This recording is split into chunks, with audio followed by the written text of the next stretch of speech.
P T I کے senior رہنما اور سابق وزیر مملکت برائے خزانہ حماد اظہر صاحب بھی ہمارے ساتھ موجود ہیں. حماد اظہر صاحب سے جو ملکی اکانومی کی صورتحال اس کے حوالے سے بھی اور کچھ سیاسی صورتحال کے حوالے سے بھی گفتگو کریں گے. شکریہ آپ کا بہت حماد اظہر صاحب, آپ نے وقت دیا. اور سب سے پہلے تو سر میں تھوڑا اکانومی کے حوالے سے ضرور آپ سے بات کروں گی. مفتاح صاحب نے بھی یہ ذکر کیا ہے کہ جناب اکانومی کے حالات بڑے خراب ہیں. مصطفیٰ نواز کھوکر صاحب بھی اب بول گئے ہیں کہ جناب آپ نے تو صرف مفتاح کو قربانی کا بکرا بنایا, معاملات آپ سے بھی سیٹل نہیں ہو رہے. تو آپ کو کیا نظر آ رہا ہے, کیا واقعی اکانومی کی سچویشن اتنی خراب ہے کہ ہم کوئی ڈیفالٹ کی طرف ہیں؟ کیونکہ پیمنٹس تو انہوں نے کر دی ہیں, اسحاق ڈار صاحب تو کانفیڈنٹ ہیں. بہت زیادہ اکانومی کی صورتحال خراب ہے. جو پیمنٹس ہم نے کرنی ہے اس 25 سال کے اندر ان میں, اور ہمارے پاس جو ریزروز ہیں یا جو ہمارے پاس ڈالرز کی ارینجمنٹ ہے جس کو ہم کہتے ہیں کہ جو ایڈجسٹڈ انفلوز ہیں ان میں اور ڈیٹ سروسنگ کی ریکوائرمنٹس میں تقریباً 10 ارب ڈالر سے زیادہ کا فرق ہے. اب یہ پیسے اسی دوران آپ کا کرنٹ اکاؤنٹ ڈیفیسٹ بھی کافی زیادہ آ رہا ہے, 10-12 ارب ڈالر کا وہ آئے گا, اس کی فائنینسنگ کی ریکوائرمنٹ بھی ہے. تو میں سمجھتا ہوں کہ جو صورتحال نظر آ رہی ہے اس سے کہیں زیادہ خراب ہے. بہت زیادہ انڈسٹری تو بند بھی ہو چکی ہے, اور میں تو حیران ہوں کہ میڈیا پہ اس وقت جو اکانومی پہ ڈسکشن ہونی چاہیے, جس گریوٹی کے ساتھ ہونی چاہیے, وہ تو ہو نہیں رہی. پی ٹی اے کے ٹائم پہ تو ایف بی آر کا ایک کوارٹر کا ریونیو 50 ارب سے شارٹ فال ہو جاتا تھا, یا 1% پوائنٹ انٹرسٹ ریٹ اوپر چلا جاتا تھا, تو پوری کیمپینز چلتی تھیں. یہاں پہ تو معیشت پچھلے 75 سال میں آپ کو دعوے سے کہہ سکتا ہوں کہ کبھی بھی اتنے برے حالات نہیں ہوئے ہوں گے جو آج حالات اکانومی جہاں پہ ہماری کھڑی ہے. کوئی ڈائریکشن بھی نظر نہیں آ رہی کہ ان کے پاس روڈ میپ کیا ہے اکانومی کو ریسکیو کرنے کے لیے. تو اس پہ تو جتنی ہم صاحب, میں انٹرویو سن رہی تھی اسحاق ڈار صاحب کا, وہ تو سارے آپ کے اوپر ہی الزامات لگا رہے ہیں کہ 4 سال میں یہ ساری صورتحال آپ لوگوں نے خراب کی. اور جو آپ نے زر مبادلہ کا ذکر کیا, وہ تو یہ کہہ رہے ہیں کہ زر مبادلہ تو زیرو تھے اصل میں دیکھا جائے تو, کیونکہ جو پڑے ہوئے تھے ریزروز وہ تو صرف وہی تھے جو مختلف ممالک نے پیسے رکھوائے ہوئے ہوتے ہیں, جن کو آپ یوز نہیں کر رہے ہوتے, بس وہ پڑے ہوتے ہیں ریزروز میں. تو بیسکلی صرف آپ کے پاس زر مبادلہ کے ذخائر میں وہی تھے, استعمال کے قابل تو پیسے تھے ہی نہیں. یہ ان کا کہنا ہے کہ ایکچولی زیرو تھے ریزروز. نہیں, ایسی بات نہیں ہے. 4 مارچ کو ووٹ آف کانفیڈنس ٹیبل ہونے سے پہلے 17 ارب ڈالر سے زیادہ کے ریزرو تھے اسٹیٹ بینک کے پاس. آج بھی 7.5 ارب ڈالر کے قریب صرف رہ گئے ہیں. تو یہ بات تو نہیں ہے. اور کسی بھی اس وقت عالمی ادارے نے پاکستان کے اندر کسی کرائسس کا کبھی ذکر نہیں کیا, اور نہ کوئی کرائسس اس وقت تھا فرینکلی. یہ تو کرائسس دیکھیں نا, جب یہ لوگ آئے انہوں نے کہا جی سارا غلطی عمران خان کی ہے کیونکہ آئل پہ انہوں نے سبسڈی دے دی.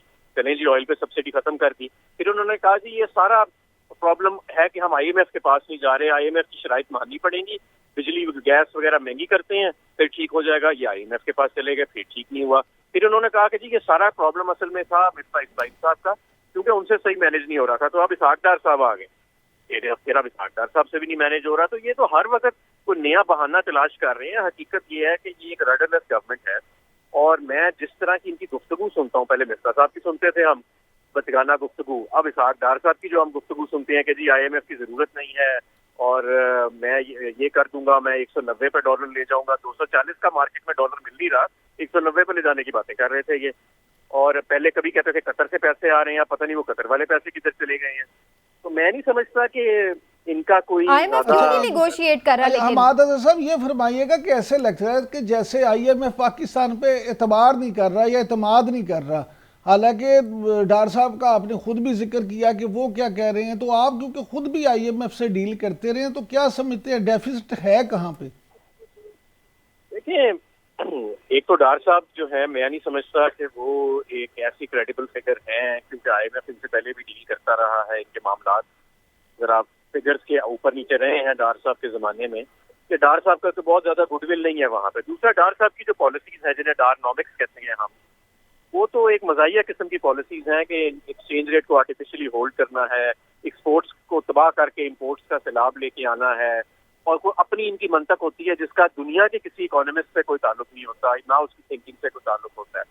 تو یہ تو ایک بالکل ایک فینٹیسی ورلڈ کے اندر رہتے ہیں ڈار صاحب. اور کوئی سنجیدہ معاشی ماہر جو ہے وہ آج تک مجھے تو نظر نہیں آیا جنہوں نے ان کی کسی پالیسی کو کبھی بھی انڈورس کیا. آپ یہ دیکھیں کہ جب تیل کی قیمتیں $27 تک چلی گئی تھیں 2013 سے 2018 کے درمیان, اس وقت یہ 20 ارب ڈالر کا کرنٹ اکاؤنٹ ڈیفیسٹ چھوڑ کے چلے گئے تھے ڈار صاحب. یعنی آپ کا جو سب سے بڑا خرچہ ہے 20 ارب ڈالر اس سال آپ کا تیل کے اوپر امپورٹ بل آنا ہے, وہ آپ کا کم ہو کے بالکل ختم ہو گیا تھا، لیکن پھر بھی یہ کرنٹ اکاؤنٹ ڈیفیسٹ کا اتنا بڑا خسارہ چھوڑ گئے تھے. تو اب اس وقت تو سپر کموڈٹی سائیکل چل رہا ہے، دنیا کے اندر کموڈٹی پرائسز جو ہیں وہ پیک کر رہی ہیں.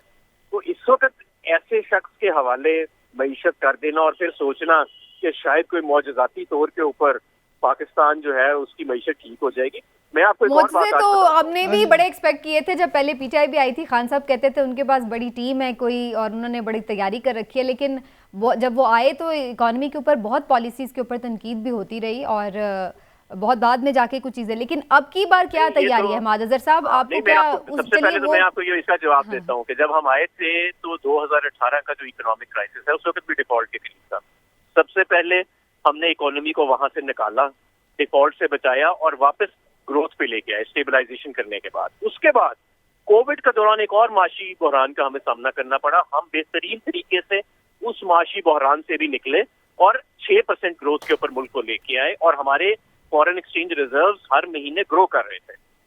اس وقت جو معاشی بحران پاکستان میں آیا ہے ایسا تو کبھی میرا خیال ہے 65 کی اور 71 کی جنگ میں بھی نہیں آیا ہوگا جو اب آ گیا. اور میری ایک بہت اعلیٰ جو ہمارے ابھی موجودہ وہ ہیں فائنانس کے اندر ایک افسر لگے ہوئے ہیں، میری ان سے بات ہوئی آف دا ریکارڈ.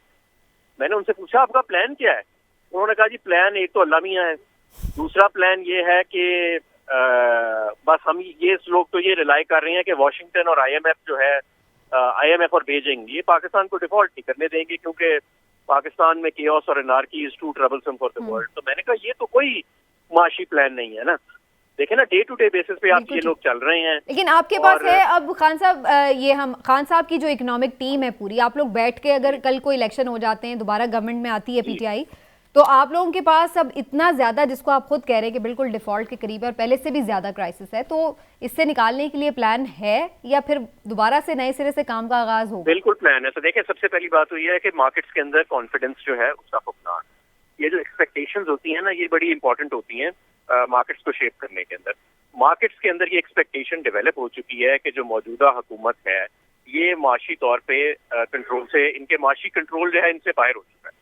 تو یہ ایکسپیکٹیشن اب تبھی چینج ہوئے گی جب ایک مضبوط اور اسٹرانگ حکومت جو ہے وہ آئے گی. تو 20 سے 30% مسئلہ تو آپ کا اس سے حل ہوئے گا کہ جب آپ لوگوں کو پتا ہوگا، مارکیٹ پارٹیسپینٹس کو پتا ہوگا، مارکیٹ ڈیسیجن میکرز کو، کہ ایک ایسی حکومت ملک میں موجود ہے جو اگلے 5 سال کے لیے مستحکم ہے اور وہ ایک ریسکیو اور ریکوری کا پلان نافذ. دوسری چیز یہ کہ ہمیں 3 ایمرجنسیز لگانے کی ضرورت ہے، ایک انرجی کے اوپر، ایک ایکسپینڈیچر کے اوپر اور ایک اپنی ایکسپورٹس کے اوپر. ہمیں ان تینوں کے اوپر اب جو بھی نئی حکومت آئے گی آتے ساتھ ان کو پہلے 100 دن کے اندر اندر ان کو وہ اقدامات اٹھانے پڑیں گے جو شاید پچھلے 10 سال میں نہیں اٹھائے گئے اور وہ ریفارمز ان کو امپلیمنٹ کرنے پڑیں گے اس اکانومی کو کک سٹارٹ کرنے کے لیے. اچھا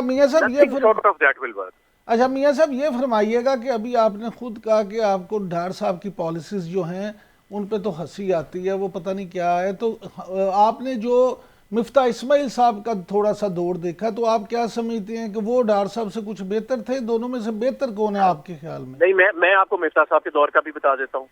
دیکھیں جی پہلے تو مفتاح صاحب آئے تو ایک ماہ وہ یہی فیصلہ نہیں کر سکے کہ آئی ایم ایف کے پاس جانا ہے کہ نہیں جانا، اور اس ایک ماہ کے اندر ہی آپ کی ساری کیپٹل فلائٹ ہو گئی تھی اور آپ کا جو سینٹیمنٹ ہے وہ تباہ ہو گیا. اس کے بعد انہوں نے کیا کیا کہ امپورٹ بینز جیسی گمکس لے کے آگے مارکیٹ میں جس کا بالکل کوئی فرق نہیں پڑنا تھا. ہم کہہ رہے تھے اس کا کوئی فرق نہیں پڑے گا، پھر اس کے اوپر یو ٹرن لیا، پھر ایک ایسا بجٹ پیش کیا جس میں ساری فگرز غلط تھی. اس کے بعد جو ڈالر کی والیٹیلیٹی آئی، یعنی 190 سے ڈالر 240 پہ کبھی جا رہا ہے، کبھی 250 پہ جا رہا ہے، وہ آ گیا. تو میں سمجھتا ہوں کہ مفتاح اسماعیل صاحب بھی یہ جو سارا کننڈرم اب ہمارے سامنے ہے اس میں ان کا پورا حصہ ہے. لیکن کچھ لوگ سونے پہ سہاگا جی وہ ڈار صاحب نے آ کے پورا کر دیا. اچھا لیکن کچھ لوگ تو یہ بھی کہتے ہیں میاں صاحب کہ اس وقت بھی ڈار صاحب پیچھے سے انسٹرکشن جاری کر رہے ہوتے تھے لندن سے بیٹھ کے بھی. اس میں کوئی شک نہیں. دیکھیں اس وقت بھی اگر آپ ان کی کیبنٹ دیکھیں تو یہ ایک ڈیوائیڈڈ کیبنٹ ہے. پہلے اسحاق ڈار صاحب مفتاح اسماعیل کو انڈرمائن کر رہے تھے اور ان کی اتھارٹی کو انڈرمائن کر رہے تھے. اس وقت آپ دیکھیں شاہد خاقان عباسی صاحب جو ہیں ان کا ایک علیحدہ گروپ ہے کیبنٹ کے اندر، اور شہباز شریف صاحب بھی سنا ہے اسحاق ڈار کے ساتھ کمفرٹیبل نہیں ہے. وہ بھی آپ کو پتہ ہے شہباز اور مریم کا جو گروپ ہے، شہباز اور نواز کا گروپ، اس میں اسحاق ڈار صاحب تو نواز کے گروپ سے بہت تعلق رکھتے ہیں اور ہمیشہ سے وہ ایک پرابلمٹک آدمی رہے ہیں ٹیمپرمنٹ وائز بھی اور